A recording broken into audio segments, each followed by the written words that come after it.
বন্ধুরা, প্রথমেই জানাই নবরাত্রির অনেক অনেক শুভেচ্ছা।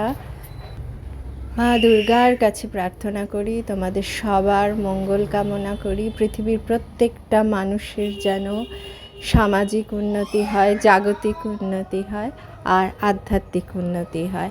কারণ আধ্যাত্মিক উন্নতি না হলে সমাজের মানুষের মধ্যে সেই চেতনাবোধ তৈরি হয় না।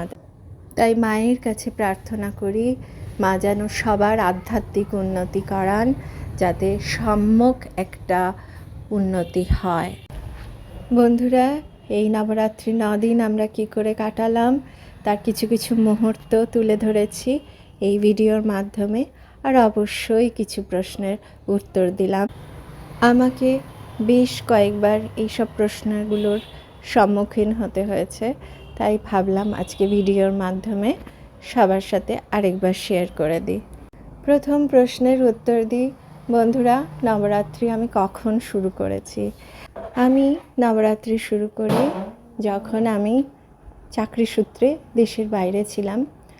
কোনো এক সময়ে আমি পুজোর সময়, বিশেষ করে দুর্গা পুজোর সময় শারদীয় নবরাত্রি হয়, তখন থেকে শুরু করেছিলাম আমি নবরাত্রি। তখন তো সেরকম নিয়মকানুন অত জানতামও না, আর ওখানে অত জিনিস অ্যাভেলেবেলও ছিল না, খুব সাধারণভাবেই করেছিলাম। বন্ধুরা, আমি যখন বিবাহ সূত্রে আবদ্ধ হইনি তখন থেকেই আমি নবরাত্রি করি। যাই হোক, একটা প্রশ্নের উত্তর দিয়ে দিলাম সবাইকে। নমস্কার বন্ধুরা, আবার একটা নতুন ব্লগে তোমাদের সবাইকে স্বাগত জানাই। এখন বাজে সকাল 9:15 আর আমরা এসেছি ছাদে। এখন নবরাত্রি চলছে আর আমার ছেলে আর আমি দুজনে এসেছি ছাদে একবার গাছগুলোকে দেখে যাওয়ার জন্য। প্লাস কি বলো তো বন্ধুরা, এই রোদে আসার আরও একটা কারণ হচ্ছে যে ভিটামিন ডি যাতে পাওয়া যায়। ছেলেটাকে ভিটামিন ডি এর একটু প্রবলেম রয়েছে, আমারও আছে, তো ডাক্তারে আমাদেরকে বলেছে একটু রোদে থাকতে। সেজন্য আমরা ছাদে এসে মোটামুটি 10 মিনিট 15 মিনিট মিনিমাম কাটিয়ে যাই। দেখো দেখো বন্ধুরা, দেখো কি অবস্থা, দেখো এটার ওপরে উঠে ওইদিকে যাচ্ছে। এটাকে আরও ব্লক করতে হবে, দেখছো? ওকে প্রোটেক্ট করার জন্য এগুলোকে আমি দিলাম, আর ও এখন এইখানে গিয়ে বসছে। ভাবো, চলে এসো চলে এসো চলে এসো, তাড়াতাড়ি চলে এসো। নানি চলে আয় বাবা, চলে আয় চলে আয় সোনা, চলে এসো। বন্ধুরা দেখো, কুমড়ো গাছ খুব সুন্দর হয়ে উঠেছে। এগুলো সব বীজ থেকে করেছি।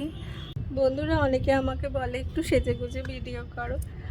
আসলে কি বলো তো বন্ধুরা, একা হাতে সব সামলানো তো হয় না। এবারে আমি যদি সাজগোজ করতে বেশি যাই তাহলে আমার সংসারের কাজে হ্যাম্পার হবে, আর যদি সাজগোজ না করি তাহলে তোমরা বলবে যে সাজগোজ করেনি। বাট এটাই ন্যাচারাল, জানো তো, ন্যাচারাল যেটা সেটা করাই আমার মনে হয় ভালো।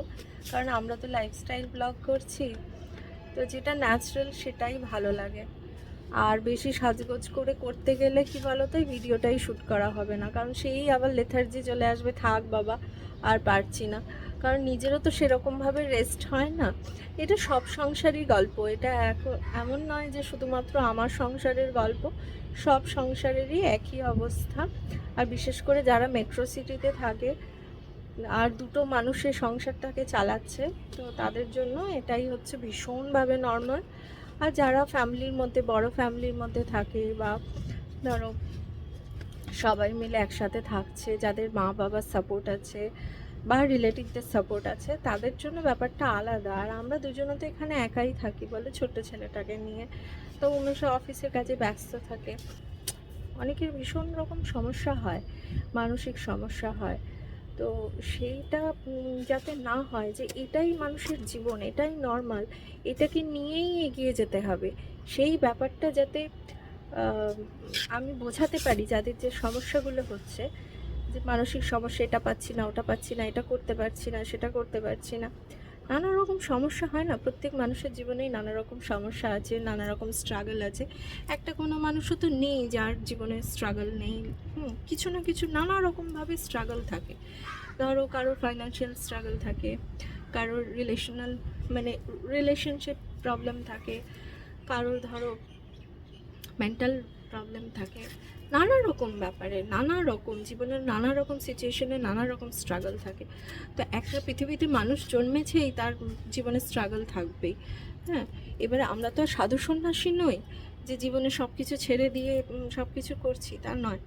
তো আমি বলছি যে এই সব কিছুর মধ্যেই আর কি নিজেকে ভালো রাখার জন্য আমি কিভাবে ভালো থাকি, এত কিছুর মধ্যে এত কিছু সামলেও আমি কিভাবে ভালো থাকি, হ্যাঁ সেইটা দেখানোর জন্যই আমার এই ব্লগগুলো শ্যুট করা, যাতে এই ব্লগ দেখে অন্য কেউ একটা মানুষও যদি ইন্সপায়ার্ড হয় যে হ্যাঁ এটাই ভালো লাগা, এইভাবে থাকলেও ভালো থাকতে পারি, তো সেই জন্য আমি এই ব্লগগুলো শ্যুট করি। তো বন্ধুরা বিশ্বাস করো, আমাকে ক্ষমা করো তোমরা, আমি না এই সেজে গুজে এখন সেজে গুজে এখন ভিডিও করতে গেলে আমি আর শ্যুট করতে পারবো না, বিশ্বাস করো। সেই কারণে আমার এতটা আমি আর টাইম এফোর্ট দিতে পারছি না ওইদিকে। বলো পিজনকে ডাকো। Pigeon show me flower, show me flower. This is flower. Wow, এই জবা ফুলগুলোকে দেখাচ্ছে ফ্লাওয়ার বলে, দেখো কি সুন্দর রেকগনাইজ করছে। বিয়ের পরেই যতবার নবরাত্রি করেছি উমেশ কিন্তু প্রচুর হেল্প করেছে, জানো বন্ধুরা। ফল ফুল সব কিছু বাজার থেকে নিয়ে আসা, ঘরেও পরিষ্কার পরিচ্ছন্ন করা আমার সাথে একসাথে। তো ও প্রচুর হেল্প করে, ও প্রচুর এনকারেজও করে। আর আমি যাই রান্না করি নবরাত্রির দিনে সেগুলোই ও খায়, একটা কথাও বলে না, আমার মতো করেই ও করবার চেষ্টা করে। বন্ধুরা, নবরাত্রি করার কথা আমাকে কেউ কোনো দিন বলেও নি, কিন্তু কী বলো তো, ওই যে বললাম বিদেশে থাকার সময় হঠাৎ করেই একদিন মনের মধ্যে হয় যে আমি নবরাত্রি করব, তারপর থেকেই আমি করি। যেমন পারি, মা যেমনভাবে করিয়ে নেন সেভাবেই করি, আলাদা করে বিশেষ কিছু করার চেষ্টা করি না। মা যেমন আমার মাথায় বুদ্ধি দেন ঠিক সেইভাবেই আমি করি। আশা করি এই প্রশ্নটার উত্তর দিতে পারলাম তোমাদেরকে। কি করছে দেখো, হ্যাঁ জুতোগুলোকে নিয়ে জলের বালতিতে ডোবাচ্ছে, যেটাতে করে আমি গাছে জল দিচ্ছিলাম।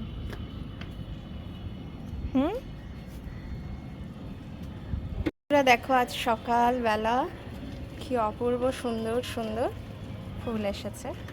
আজকে এই ফুলগুলো নিয়ে যাব, কয়েকটা ফুল নিয়ে যাব যাতে আমরা ঠাকুরের পুজোতে ব্যবহার করতে পারি। দেখো ঝুমকো লতা,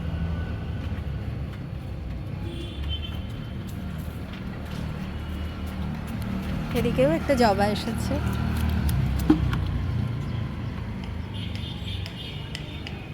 ছেলে আমার জলের বালতি নিয়ে আবার চলে এসেছে গাছে জল দেবে। বাবা কোথা থেকে কি কি সব তুলে নিয়ে আসছে দেখো, সেগুলোতেও জল দেবে। ওঠো, অনেক কাজ হয়েছে, ওঠো, চলো চলো বাবা, চলো চলো। সুন্দর না দেখেছো? আর বেশি সময় নেই পুজোর মুহূর্তে, তাড়াতাড়ি করে ফুলগুলো নিয়ে যেতে হবে। বাকি সমস্ত অ্যারেঞ্জমেন্ট করে এসেছি, শুধুমাত্র ফুলটা নিয়ে যাওয়া বাকি আছে। বন্ধুরা, আজকে নবরাত্রির শেষ দিন। আজকে একটু লুচি ভোগ রান্না করেছিলাম মায়ের জন্য। লুচি, আলুর তরকারি বা আলুর দম বলতে পারো, পায়েস আর একটু ডাল রান্না করেছিলাম। মাকে এটাই দুপুরবেলায় ভোগ দিয়েছিলাম। আর দেখো বন্ধুরা, এই প্রসাদই আমার ছেলেও গ্রহণ করছে মনের সুখে। লুচি খেতে যা ভালোবাসে ছেলেটা আমার।